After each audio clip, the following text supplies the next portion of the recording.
লন্ডনে স্থানীয় সরকার নির্বাচন নিয়ে জমে উঠেছে প্রচারণা।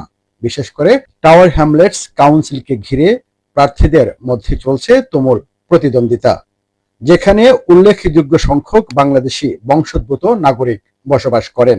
এই এলাকার নির্বাচনে সবসময় কমিউনিটি ইস্যু গুরুত্ব পায়। ভোটারদের কাছে যাচ্ছেন মেয়র ও কাউন্সিলর প্রার্থীরা।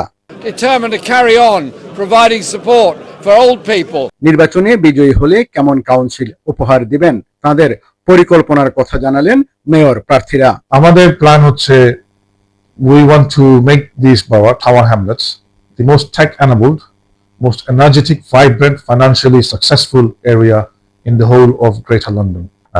Hoping to the mayor of the 7th, আপনারা বুটদৌকা এটা চেঞ্জ জানুকা টাওয়ারামদের নেতাকো কাজে উন্নত আরো ভালো হই বলে আর্গুমেন্টকে কাজ করব closely as a labor mayor and labor administration. Request you again, my plea to you, if you want continuity, if you want same kind of delivery and more, vote for Aspire on the 7th of May 26. প্রার্থীদের পক্ষ হয়ে ঘরে ঘরে গিয়ে ভোটারদের সমর্থন চাচ্ছেন দলীয় নেতাকর্মীরাও।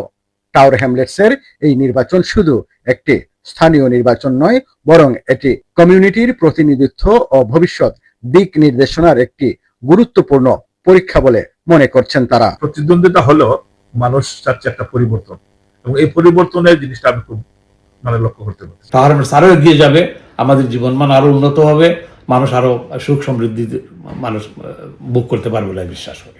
স্থানীয় এই নির্বাচন নিয়ে বাংলাদেশি কমিউনিটির ভোটারও সরব রয়েছেন। অনেকে মনে করছেন সঠিক নেতৃত্ব দিতে পারে তাদের দৈনন্দিন সমস্যার সমাধান। যেই আসুক মেয়র হিসেবে, আশা করি আমাদের বাঙালিদের ভিতর থেকে কেউ একজন আসবে এবং আমাদের বেঙ্গলি কালচার এবং কমিউনিটির একটি অবাধ সুষ্ঠু একটি উন্নয়নের জন্য তিনি কাজ করবেন। তারা যে কথাগুলি বলেছেন, তারা যে আমাদেরকে কমিটমেন্ট করেছেন, খুব ভালো লেগেছে। তাই আমি চাই যে আপনারা তাদেরকে জয়যুক্ত করে যেন তারা কাজগুলি করতে পারেন।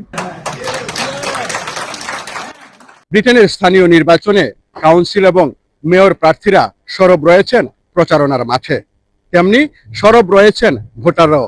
এবার ভোটারদের প্রত্যাশা, যারা নির্বাচিত হবেন তারা যেন অতীতের তুলনায় নতুন করে উন্নয়নের অগ্রযাত্রাকে সামনে এগিয়ে নেন, এমনটি প্রত্যাশা টাওয়ার হ্যামলেটস কাউন্সিলের ভোটারদেরও। আরিফ মাহফুজ, ৭১, লন্ডন।